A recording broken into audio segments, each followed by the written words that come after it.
You were promised that you'd have to do a mechanism where there's an alkene reacting with an alcohol in the same molecule. We went and found another one, and we're going to do it. It was found in Winter 18 Test 3 Part 4, question 7. And here's the alcohol in the same molecule as an alkene becoming these three products here. And there's a mechanism ahead of that. Nice. This is the sodium and ammonia reaction. That's the only reaction you've seen so far where radicals are involved. And I didn't even put the first radical on there for you. Where is the first radical? Notice sodium is all by itself without a charge. The only way for sodium to be all by itself without a charge is for it to be a radical. That's elemental sodium. Nasty. I put a dot. That's a single unpaired electron, also known as a radical. And the radical attacks one of the two carbons in the alkyne, and when the alkyne is internal, it matters not which. So you pick one of the carbons to draw a hook towards. That's one electron. You do not put an arrow off of a radical, ever. You get 0. It must be a hook. It's like an arrow with it's a half arrow. There you go. And half the pi bond meets up with that hook with another hook, and the other half of the pi bond goes to the other carbon. So on the right, where the hooks met, on the right, lone pair. Two hooks meeting in the same location creates a lone pair. This is unique to you. You haven't seen that until now. So you're going to get a double bond. The lone pair on the right, and the rest of the two, and then OH. And on the left, you got a radical down there, and the isopropyl up there. And one of those has a charge. One of those carbons has a charge, and the other does not. One with the extra electron has an anion. This is just test 1 review now. Group 4 atom carbon. This thing shares 6 electrons. That's like owning 3, and it owns 2 more. That's 5 compared to the periodic table where it owns 4, makes this an anion. A carbon down here that shares 6, 3 bonds is 6 electrons. Owning 3 is the same as sharing 6, and it owns this by itself is 4. Compared to the atom on the periodic table, carbon, which owns 4. No formal charge. All right. And after you've made the anion, which is the conjugate base of an alkene that needs a new H, it's time to put the new H on. Where does it come from? The only place it can come from. Here's your reagents, which is the only one with H's. This one. That's where you're going to get the H from, ammonia. NH3. You need to show one of the bonds to H so you can do the acid-base mechanism. And you've got your first proton onto your alkene right there. Do we have to show it? No, you can leave that H off. You want me to? There you go. I drew it. I'm going to put it back. H's on carbon are always optional, right? And then don't forget the rest of the molecule didn't change. So eventually you want to get that to happen again. But to get it to happen again, you need an anion. You don't have an anion, you have a radical. How do you make a radical into an anion? It's very simple. It needs how many more electrons? 1. Where's it going to get the 1? From the second molecule, second atom of sodium. There's an excess of both chemicals. That's what excess stands for. I hope you knew that. Na number 2 right here. Do we have the right number 2? No, I don't need any of that. Just show me a second Na, and I know you know it's a second Na. And just draw a hook to the other electron that's already there. And I have no room to draw anything there. It doesn't give the product. Yeah, it gives a minus. Where am I going to put it? Underneath? It's not letting me rotate things. Okay. Well, I like that. The arrow disappeared for a second. All right. Anion, isopropyl, and she got her wish. I didn't draw the H this time. And you need to make the second product by reacting a second molecule of ammonia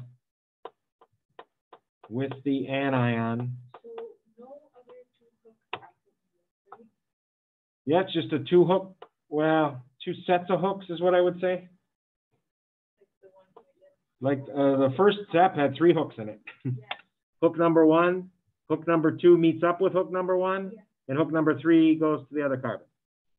Yeah, so it doesn't happen.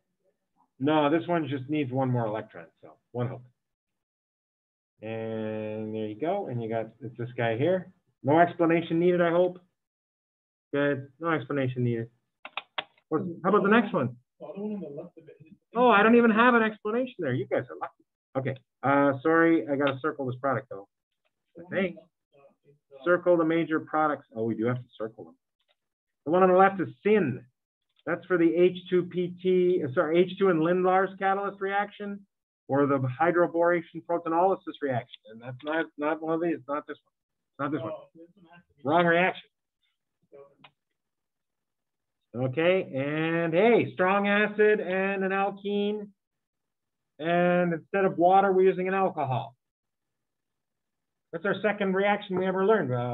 Water and an alkene and sulfuric acid. This is just OH replacing, COH replacing water. Alkene attacks, and you make how many carbocations? Initially? Anytime you protonate an alkene, how many carbocations do you get? 2, because there's 2 carbons in the alkene. Draw them both, you get 2 points. Draw them both, you get 2 points. Cation here is 1. Bless you. And the other one is, and I think it's going to be roughly 50-50 to start with, because the substitution is the same on both carbons. They're both secondary, correct? One of them is a candidate for rearrangement. The other is not. The one on the left has a branched carbon adjacent. It is a candidate for rearrangement to make product number 2. Wow, how did he know that? Well, there's no way to make the O bonded to the carbon with the 2 methyls unless the carbon with the 2 methyls was a cation. The carbon with the 2 methyls needs to become a cation. So once you've identified the candidate for rearrangement, you're going to need a second copy of that carbocation. You're going to have one that doesn't rearrange and one that does. Let's do the ones that don't rearrange first, because those are pretty straightforward mechanisms. The O makes a bond to the carbon. Notice my arrow does not go to the plus. Some of you tried that last test. Stopped your arrow at the plus and lost a quarter point. Unless it was really far off and ended in outer space. That's when you lose a half point. Okay. My arrows clearly go all the way to the carbon, don't they? And you're going to generate an oxonium. This oxonium is going to look like this, except an H on the O. Look, there's an H on the O. Don't take it off now. A lot of you are trying to take the H off before you start. They're saying, oh, when I made the carbocation, I made a base. I can use that to take the H off of an alcohol. You're showing a lack of understanding of pKa if you think this base can take the H off of an alcohol. That base will become sulfuric acid with a pKa -5. Alcohol is a pKa of 17. We do not go from 17 towards -5. That's not real. You're going to need this base to neutralize a strong acid later, which is like now. Here's the now. 1, 2, 3, and I'm going to just swing the O up here. There's the new bond, and it's a plus. It's time for sulfate ion, because this has a what pK now? Not 17. If you think that's 17, you forgot that oxoniums are much stronger acids than alcohols. -3 means you can use whatever base you want right now. How about hydrogen sulfate? In a meow mix. Meow mix, what does he mean by that? Oh, we're making our catalyst come back. And that gives number 1. What's number 1, you say? Now here's 1, 2, 3. For 1. And what do we get when we do this connection? It looks like it's going to be product number 3. How big's the ring? Here, the cation's going to be part of a ring. This is going to be part of it. This is going to be part of it. And this. That's 4 atoms. 1, 2, 3, 4. That's the square. Not a happy deal. Not a happy deal. Oops, that's too many carbons. What did I do wrong? Sorry, I connected it at the wrong place. All right. It's CH2 goes to an O there, which is now bonded to the, no, it's not. CH2, here, I'm going to draw it like I had it before. It's going to look awful. I'm going to put the O there. Still got its H, and the new bond is to that carbon there.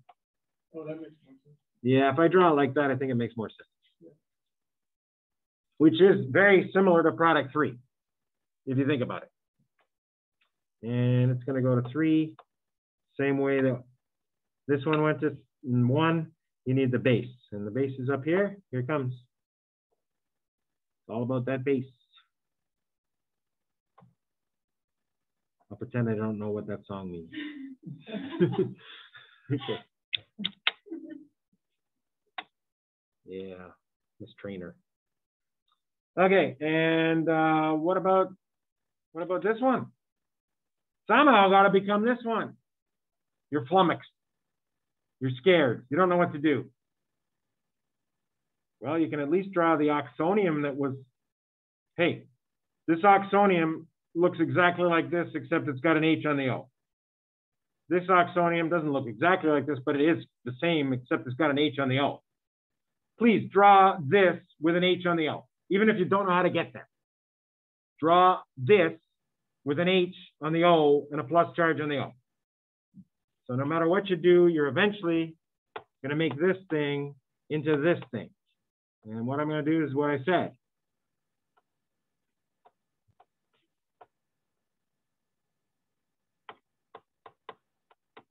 That thing is going to become 2.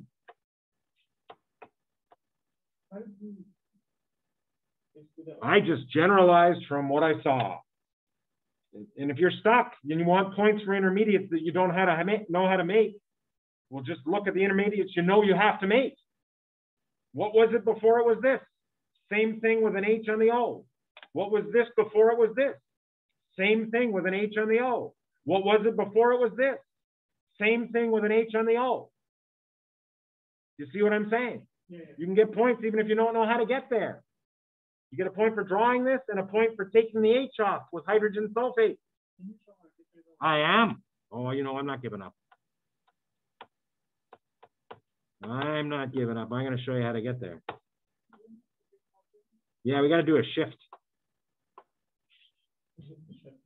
You hate the shift. Well, what had to move to get the cation here? Because I have to draw that. The cation has to be on the carbon with the 2 methyls. The 2 methyls. Oh, what the heck? This thing's driving me crazy. All right, the cation has to be there.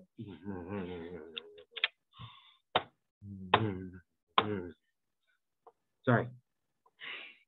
It's been a long day. There you go. That's the only way to get the O attached to the carbon with the two methyls, is what I'm saying. Well, what moved? The carbon. No, the carbons are still the same skeleton. I copied it on purpose, the same skeleton. They're the same arrangement of carbons exactly. What moves other than carbon? Yes, that is also a possibility. Moving a hydrogen from an adjacent bridged carbon. Hydrogen shifts are just as common as carbon shifts. That's not a bad one. But is it among the products? I'm sorry? Is it among the products? That 2 is one of the products. And 2 is going to come from this. Watch. Convince yourself that that makes this. You want to see numbers? What do we want to see? Letters? No, I get it now. You get it. Yeah, there's 1, 2, 3, 4 CH2s from the O to the isopropyl. 1, 2, 3, 4 CH2s from the O to the isopropyl. It's not an isopropyl anymore. It's C plus. What? You know what I'm saying, I think. Yeah. It's not the carbon shift that generated this. It was a hydrogen shift that generated this. And if you were asked to explain why this happened, oh, we didn't circle the major. And if you were asked to explain it, it's the only tertiary carbocation on the page.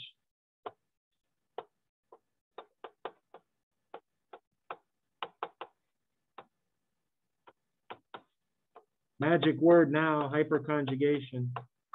And you can ignore ring size now. Because when you made the other one, this crazy one, it wasn't even from a tertiary cation to start with. It was from this cation, secondary. And you made a lousy ring.